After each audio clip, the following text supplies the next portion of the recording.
வணக்கம் நண்பர்களே. நம்ம சயின்ஸ் டாப்பிக்கில் ரொம்ப முக்கியமான கொஷின், அதாவது எக்ஸாமில் கேட்கக்கூடிய கொஷினாக செலக்ட் பண்ணி நம்ம பார்த்துட்ருக்கோம். அதில் இந்த வீடியோ வந்து 3வது பார்ட்டு. நீங்கள் 2 பார்ட்டு பார்க்காதவங்க அதுக்கான பிளேலிஸ்ட் கொடுத்துருக்கேன், நீங்கள் பார்த்துக்கலாம். இப்போ முதல் கொஷின் பாருங்கள், பொறுத்துக்க. இந்த டாபிக் பார்த்தீங்கன்னா அந்த நைட்ரஜன் சம்மந்தமான டாபிக். இது ரொம்ப பெரிய டாபிக். இது நைட்ரஜன் சைக்கிள் நீங்கள் படிச்சிங்கன்னா மட்டும் தான் நல்லா புரியும். அதனால் இப்போதைக்கு இது ஆன்சர் மட்டும் நான் சொல்கிறேன். நைட்ரஜன் நிலைநிறுத்தப்படுதல் பார்த்தீங்கன்னா சூடோமோனாஸ் ஆன்சர் இது. இப்போ நைட்ரஜன் நிலைநிறுத்தப்படுதல் பார்த்தீங்கன்னா அந்த சூடோமோனாஸ்ன்றது ஒரு பாக்டீரியா. இப்போ வளிமண்டலத்தில் இருக்கிற அந்த நைட்ரஜனை என்ன பண்ணணும், தாவரத்தில் இருக்கக்கூடிய அந்த சூடோமோனாஸ் பாக்டீரியாக்கெல்லாம் சேர்ந்து என்ன பண்ணணும்னா இழுத்து வச்சுக்கோம். அதுதான் வந்து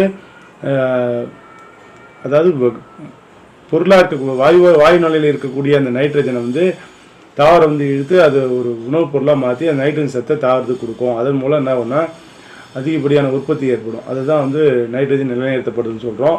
இது ஒரு சைக்கிள். இது நீங்கள் அது பாடத்தை படித்தா மட்டும் தான் நல்லா புரியும். அடுத்தது அமோனியாவாதல். அமோனியாவாதல் பாருங்கள். அமோனியாவாதல் பார்த்தீங்கன்னா பூஞ்சைகள் தான். பூஞ்சைகளை பொறுத்த வரைக்கும் பார்த்தீங்கன்னா நம்ம என்ன சொல்லியிருக்கோம், பூஞ்சைகள் வந்து அது நிறமற்றவை. அது வந்து என்ன பண்ணோம், சிதைச்சி அது மூலமாக பார்த்தீங்கன்னா ஒரு கரிம பொருளை வந்து சிதைக்கக்கூடிய விஷயங்கள் பார்த்தீங்கன்னா சிதைப்பை வந்து எதுன்னு பார்த்தீங்கன்னா பூஞ்சைகள். சரிங்களா? அதனால தான் அமோனியா ஆதல்ன்றது பூஞ்சை ஆன்சர். நைட்ரேட் ஆதல் பார்த்தீங்கன்னா நைட்ரோ ஃபாக்டர் ஆன்சர். அடுத்தது நைட்ரஜன் வெளியேற்றம் பார்த்தீங்கன்னா ரைசோபியம். இது எல்லாமே வந்து ஒரு சைக்கிள். அதனால் நீங்கள் இந்த ஆன்சர் ஃபுல்லாக இதோட சம்மந்தப்பட்டதுன்னு பார்த்தீங்கன்னா இப்படி தான் நீங்கள் எடுத்துக்கணும். இது எல்லாமே வந்து நைட்ரஜனோடைய சம்மந்தப்பட்டது. இதில் ஒன்று மட்டும் தான் வந்து அமோனியா ஆதல் பூஞ்சை. சரிங்களா? அதுக்கடுத்து நம்ம பார்க்கலாம். கிளப்பாசி என அழைக்கப்படுபவை லைக்கோபோடியம். கிளப்பாசி என அழைக்கப்படுவது பார்த்திங்கன்னா லைக்கோபோடியம். முதன்மை நிறமி எனப்படுவது பச்சையம் ஏ. அடுத்தது இறுக்கநிலை தாவர ஹார்மோன் என்று அழைக்கப்படுவது பார்த்திங்கன்னா அப்சசிக் அமிலம். அதுக்கடுத்து பாருங்கள், தாவர உலகின் ஆம்பிபியன் என அழைக்கப்படுபவை எதுன்னு பார்த்தீங்கன்னா ரிக்ஸியா. அதாவது ஒன்றும் இல்லை, ஆம்பிபியன் ஒன்றும் இல்லை, இருவாழ்வி அப்படின்னு சொல்லுவோம் பார்த்தீங்களா, அது மாதிரி தான் இது இருவாழ்வி. இது ரிக்ஸியா. அடுத்தது 5 உலக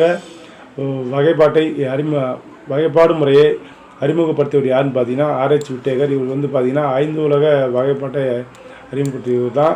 இது பார்த்தீங்கன்னா அந்த தாவரங்கள், அதாவது அந்த விலங்கு தாவரங்களுடைய உணவூட்ட முறைகளை வச்சு தான் வந்து என்ன பண்ணியிருப்பார், சொல்லியிருப்பார்.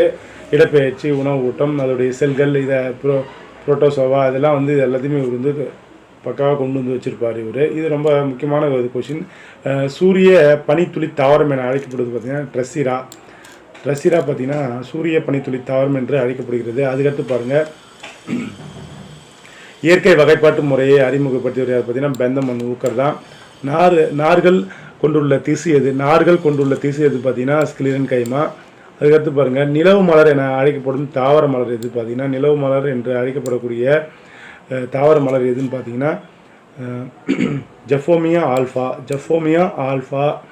பழங்களின் தரம், உற்பத்தி காலம் ஆகியவற்றை உள்ளடக்கிய பிரிவின் பெயர் போமாலஜி. சரிங்களா? போமாலஜி. அதுக்கடுத்தது பாருங்கள், மண்ணில்லாமல் தாவரங்களை வளர்க்கும் முறை பார்த்துங்க ஹைட்ரோபோனிக்ஸ். சரிங்களா? ஹைட்ரோபோனிக்ஸ். அதுக்கடுத்து பாருங்கள், தாவரங்களில் உணவுப் பொருட்களை கடத்தும் திசு பார்த்தீங்கன்னா புளோயம், சைலம், நீர்னு நமக்கு என்ன படிச்சிட்டோம். மலரின் ஆண் பாகம் எதுன்னு கேட்குறாங்க, மகம்தாள் வட்டம். அப்போ பெண் பாகம் பார்த்தீங்கன்னா சூளை வட்டம். சடதாரி என அழைக்கப்படும் ஒட்டுண்ணி தாவரம் ரொம்ப ரொம்ப முக்கியமான கொஷின். சடதாரி என அழைக்கப்படும் ஒட்டுண்ணி தாவரம் பார்த்தீங்கன்னா கஸ்கூட்டா. அடுத்தது செல்லின் தற்கொலை பைகள் என அழைக்கப்படுவது பார்த்தீங்கன்னா லைசோசோம். உள்நோக்கிய சைலம் என்பது எதன் சிறப்பு பண்பாகும் பார்த்தீங்கன்னா தண்டு. அடுத்து பாருங்கள், காஸ்பேரியன் பட்டைகள் வேரின் டேஷ் பகுதியில் காணப்படுகிறது. நல்லா பார்த்துங்க, காஸ்பேரியன் பட்டைகள் வேரின் டேஷ் பகுதியில் காணப்படுகிறது, அகத்தோள்கள். அடுத்தது பொறுத்துக்க பாருங்கள், சிம்ப்ளாஸ்ட் அப்படின்னு பார்த்தீங்கன்னா பிளாஸ்மோடெஸ்மேட்டா.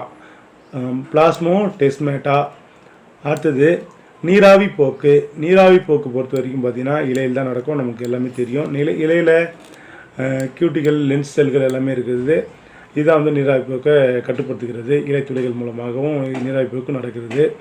ஆஸ்மா ஆஸ்மாலிசிஸ் பார்த்தீங்கன்னா 4 சரிவு அழுத்தம். அதாவது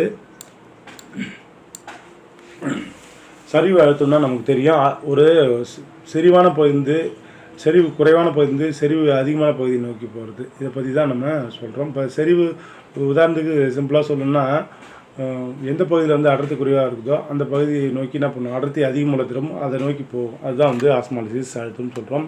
அடுத்து வேறு அழுத்தம். வேறு அழுத்தத்துக்கு பார்த்திங்கன்னா சைலத்தில் உள்ள அழுத்தம்னு சொல்கிறாங்க.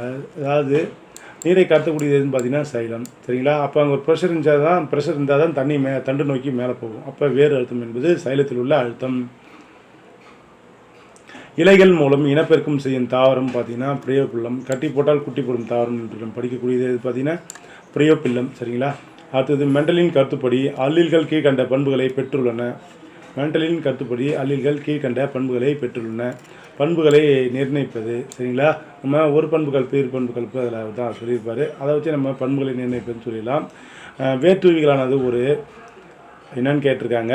இது பார்த்தீங்கன்னா ஆன்சர் பாருங்கள், புறணி செல் ஆகும். கிடையாது, ஆன்சர் இல்லை, தப்பு. அடுத்தது புறத்தோலின் நீட்சியாகும். ஒரு செல் அமைப்பாகும். ரெண்டுமே ஆன்சர். பார்த்தீங்கன்னா ரெண்டுமே ஆன்சர். அப்போ டி தான் ஆன்சர். சரிங்களா? புறத்தோலின் நீட்சி தான். வேர்தூவி என்பது நமக்கு தெரியும். இது ஒரு வேர்னா அப்படியே சைடில் சின்ன சின்ன தூவியாக இருக்கும். அது ஒரு செல் ஆகும். புறத்தோலின் நீட்சியாகும். சரிங்களா? அடுத்தது கசைகளை பயன்படுத்தி நகரும் தன்மையுடைய பாலிலா இனப்பெருக்க ஸ்போர்கள். கசைகளை பயன்படுத்தி நகரும் தன்மையுள்ள பாலிலா இனப்பெருக்க ஸ்போர்கள் அப்படின்னு சொல்லிட்டு எதுன்னு கேட்குறாங்க. ஸ்போர்கள். சரிங்களா? ஸ்போர்கள். ஸ்போர்கள் நமக்கு தெரியும். அந்த ஸ்போர்கள் தான் வந்து ஒரு சாதகமான சூழ்நிலை வந்து வெளிப்பட்டு அது என்ன பண்ணும், கருவில் ஏற்பட்டு அது வந்து ஒரு தாவரத்தை உருவாக்கக்கூடியது பார்த்திங்கன்னா ஸ்போர்கள் தான். ஸ்போர்கள் தான் ரொம்ப முக்கியமானது. அடுத்தது இரு சொற் பெயரிடும் முறையை அறிமுகப்படுத்தியவர் யாருன்னு கேட்குறாங்க. காஸ்பர்ட் பாகின்னு சொல்லுவாங்க. நம்ம இதில் நல்லா தெளிவாக புரிஞ்சுக்கணும். இரு சொற் பெயரிடும் முறையை அறிமுகப்படுத்தியவர் யாருன்னு பார்த்தீங்கன்னா காஸ்பர்ட் பாகின் தான். சரிங்களா? இதை வந்து பயன்பாட்டு கொண்டு வந்தவர் இல்லை பயன்படுத்தியவர்னு சொல்லலாம் கரோலஸ் லின்னியஸ்.